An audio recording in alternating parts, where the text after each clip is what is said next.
గురజాడ విగ్రహం central park నుండి తిరిగి జీవీఎంవి గాంధీ విగ్రహం వరకు ప్రదర్శన చేపట్టారు. కల్పించుకోవడానికి హర్షాన్ని పరిచయం చేసుకుంటూ 2 నిమిషాలు మాట్లాడాల్సిందిగా కోరుతున్నాను. నమస్కారం అమ్మా. మళ్ళీ కావాలని మళ్ళీ నాకు అడగాలనిపిస్తుంది. ఎందుకంటే ఎక్కడ స్త్రీలు పూజింపబడతారో అక్కడ దేవతలు కొలుగుంటారన్న సంస్కృతి సంప్రదాయాల ప్రకారం ఎప్పుడు అర్ధరాత్రి నడి రోడ్డు మీద ఆడవాళ్ళు స్వేచ్ఛగా తిరగలుగుతారు. అప్పుడే భారతదేశానికి సంపూర్ణ సాకారం అయిందా లేదా అని మనందరం మరొక్కసారి ఆలోచించుకోవాలి.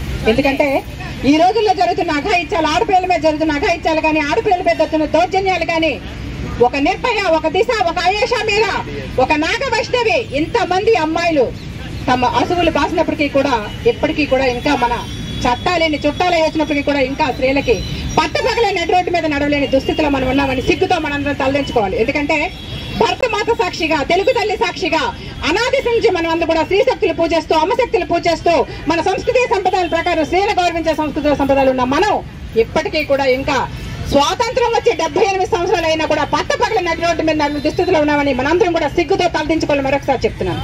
ఎందుకంటే ఈ రోజు ఎక్కడో కలకత్తాలో జరిగిన ఒక అమ్మాయికి అతి ఘోరంగా, అతి కిరాతకంగా, అతి పైశాచికంగా వేటూరు సుందరరామూర్తి గారు ఒక పాటలో రాస్తారు. ఈ దుర్యోధన దుశ్శాసన దుర్వినీత లోకంలో రక్తాసులు చిందిస్తూ రాస్తున్న శోకంతో మరో మహాభారతం 6వ వేదం మానభంగ పర్వంలో మాతృహృదయ నిర్వేదం అంటారు. అది మర్మస్థానం కాదది జన్మస్థానం, మానవతకు మోక్షమిచ్చు పుణ్యక్షేత్రం.